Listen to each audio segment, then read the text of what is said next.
제가 이제 여드름 환자분들, 저희가 뭐 제가 차트 번호가 벌써 10만 명이 넘는데, 여드름 환자들도 정말 많이 봤겠죠. 많이 봤는데, 어제 한 분 이런 얘기 하시는 분도 있더라고요. 그러니까 여드름 치료 제가 진짜 많이 해봤는데, 답도 안 나고 그냥 뭐 포기 상태입니다. 뭐 이렇게 얘기하시는 분. 대부분 여드름 환자들은 그래도 뭐 압출하고 주사 정도 맞고, 뭐 필링도 좀 해주고, PDT 같은 거 좀 해주고 하면 그래도 꽤 효과를 보셨을 텐데, 그분은 희한하게 그렇게 얘기하시더라고요. 물론 저희 병원에서 받으신 분은 아니에요. 그래서 왜 이렇게 여드름이 심하시냐고 제가 물어보다 보니까 이제 그런 얘기를 하시더라고요. 그래서 이 환자분은 도대체 뭐 때문에 이렇게 고생을 했을까? 이런 생각이 들기도 하고. 그래서 여드름 관련해서 제가 언급을 좀 한번 해야겠다 생각이 돼서 얘기를 했는데, 근데 일단 기본적으로 여드름은 일단은 흉이 안 생기게 하는 게 진짜 첫 번째 목표예요. 일단은 파이는 그 군보 자국 같이 생기는 거, 그 크레이터가 생기게 되면은 이게 이제 영구적으로 이제 흉이 지기 때문에 그걸 최대한 막아주는 게 제일 중요한 관건이고, 이제 흉이 생기게 되면 이제 흉터 치료라는 새로운 영역으로 이제 들어가야 됩니다. 들어가야 되고, 일단 언급할 거는 흉터 치료가 아니라 일단은 여드름 자체에 대한 치료에 대해서 제가 얘기를 하려고 하는 거예요. 그래서 보통 보면은 아까 제가 언급한 대로 뭐 필링들, 뭐 아쿠아 필링 같은 것도 괜찮고, 그 다음에 요즘에는 라라필, 그죠? 라라필 같은 것도 상당히 괜찮습니다. 라라필도 저희가 한 5만 원 안 되죠, 그거. 부가세 물론 별도긴 한데 얼마야? 4만 8천 원인가? 라라필이라고 해서 요즘 많이 유행하는 거 있는데, 4만 8천 원. 뭐 그런 것도 좀 괜찮고, 그 다음에 제일 중요한 게 여드름 주사하고 압출. 일단은 여드름은 항상 주사 압출 되게 중요합니다. 주사 압출 중요하고. 그리고 또 이소티논이라고 피지 억제제 먹는 약, 뭐 그런 것도 있고, 그다음에 이제 항생제 계열을 갖다가 뭐 메탈지식 쓰기도 하는데, 저는 개인적으로 항생제 몇 달 쓰는 거보다는 그냥 이소티논 적당히 쓰는 걸 더 선호해요. 항생제 몇 달 먹는 게 좀 부담될 수밖에 없잖아요, 그죠? 그래서 항생제 몇 달치 쓰는 건 좀 찜찜하고, 주로 이제 이소티논을 적당량을 써주는 걸 좀 선호하는데, 제가 한 가지만 언급을 해드리면, 이소티논이라고 하는 녀석은 피지 억제제입니다. 피지 억제제인데, 원래 그 피부과 교과서에는 이제 막 용량을 많이 먹어요. 하루에 막 몇 알씩 먹으라고 돼 있고, 뭐 장복하라고 돼 있는 그런 약인데, 실제로 이제 그렇게 쓰게 되면 이제, 좀 부작용 같은 거, 이소티논이 부작용들이 좀 치명적인 것들이 있습니다. 온갖 다양한 부작용이 많고, 그래서 제가 알기로는 미국 시장에서 퇴출된 걸로 알고 있는데, 이거는 뭐 확인을 해봐야, 좀 더 요즘에 다시 또 했나? 근데 하여간 옛날에 듣기로는 미국 시장에서 퇴출됐다. 이런 얘기도 듣기도 하고 막 그랬어요. 그래서 그런 약이에요. 그런 약이고. 근데 여하튼, 미국에서 퇴출된 약은 로아큐탄이죠. 로아큐탄이 원래 오리지널 약인데, 그렇습니다. 근데 국내에서는 이제 이소티논이라고 하는 약의 이제 대체품이 있죠. 그걸 많이 쓰고 하는데, 근데 그 대용량으로 쓰는 건 좀 그렇고, 저 같은 경우는 많이 써봐야 하루에 한 알?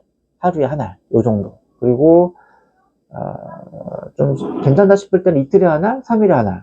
요렇게. 최대한 용량을 적게 쓰는 걸 갖다가 제가 선호해요. 그래서, 다른 병원 환자분들, 이제 이스티를 먹었다는 분들 얘기 들어보면 막 하루에 한 두 알씩 먹으신 분들 계시고, 뭐, 하나 꾸준하게 뭐, 6개월째 먹었다 이런 분들 계시고 하는데, 제 경험상으로, 이건 제 경험을 갖다가 공개해 드리는 거예요. 제가 사실 원래는 이런 노하우들은 얘기해 주기가 되게 싫거든요. 저 혼자 알고 있고 싶고 막 그런데, 그냥 이렇게 안내를 해드리면, 알려드리면, 이소티논 많이 써도 하루에 한 알 정도 쓰면 거의 충분합니다. 두 알, 세 알씩 그렇게 쓴다고 해서 특별히 더 좋다라는 생각을 저도 초기엔 좀 써봤는데, 그렇게 좋다는 생각 안 들어요. 그리고 이 부작용 같은 면들이 있기 때문에, 좀 그런 건 비추다는 거. 근데 하여간, 저만의 비법이란 비법이고, 하여간, 뭐, 다른 생각을 갖고 계시는 원장님도 계시겠지만, 제가 해보니까, 많이 써봐야 하루에 한 알, 그리고 이틀에 한 알, 3일에 한 알, 뭐, 이 정도를 써주는 게 좀 괜찮다. 그리고, 항생제 계열은 좀, 제가 해보니까, 하여간, 항생제 장복하는 것도 좀 찜찜해요. 그래서 항생제 장복은 제가 추천드리지 않습니다. 옛날에 저도 그렇게 하고 했었는데, 지금은 그런 거 환자분들에게 권해드리진 않아요. 하고 있고. 근데 물론 이건 좀 생각이 다를 수가 있어요. 근데 하여간 제 오시는 분들 저는 그런 식으로 하고 있어요. 그리고 이소티논은 한 가지 되게 조심해야 되는 게, 기형아 유발할 수 있는 약이에요. 그래서 항상 임신 가능성 되게 중요한 문제고, 그리고 그 다음에 헌혈. 왜냐면 헌혈해가지고 임신부한테 가면 안 되니까. 그래서 헌혈 같은 경우도 조심해야 돼요. 그래서 마지막 하나를 먹고 원래 교과서적으로는 한 달 지나면 몸에서 사라진다라고 돼 있거든요. 그래서 한 달 이후에는 뭐 상관없다고 얘기하는데, 저 같은 경우는 환자분한테 그냥 3개월이라고 얘기를 해줘요. 그래서 3개월 지난 다음에 임신을 하시고 헌혈해라. 이렇게 안내를 해드리고 있습니다. 그래서 요건 팁이니까 알고 계시면 좋고, 또 이소테논 같은 경우를 장복하게 됐을 때,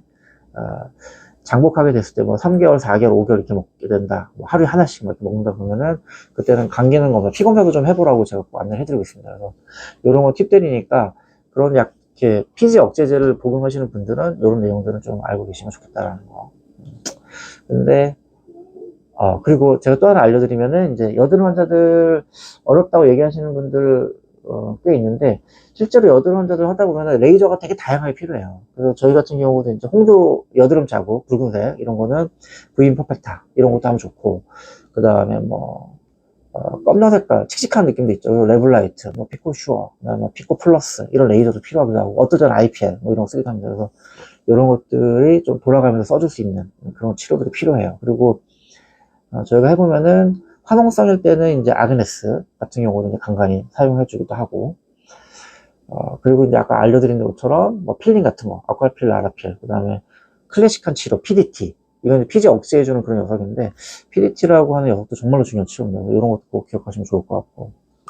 그리고, 저희 병원 오시면은 이제 저희가 예를 들면 라라필 3회, PG 3회, 이런 식으로 팔지는 않아요. 그런 식으로 잘 보내드리진 않고, 물론 그렇게 원하시는 분 해드리긴 하는데, 대체적으로는 그냥, 여드름 패키지 12회, 이게 끊어가지고, 1주든 2주든, 저희가 그때 얼굴 상태를 봐가면서, 이때는 V빔을 한다든지, 이때는 PDT를 해준다든지, 그런 식으로 선택을 저희가 얼굴 상태 보면서 진행하는 걸 원칙으로 하고 있습니다. 그래서, 저희 병원 오시게 되면은, 한 12회짜리 여드름 패키지 끊어서 진행하시면, 그때그때 얼굴 상태 맞춰서, 그러니까 약간 공장형이라고 해야 되나?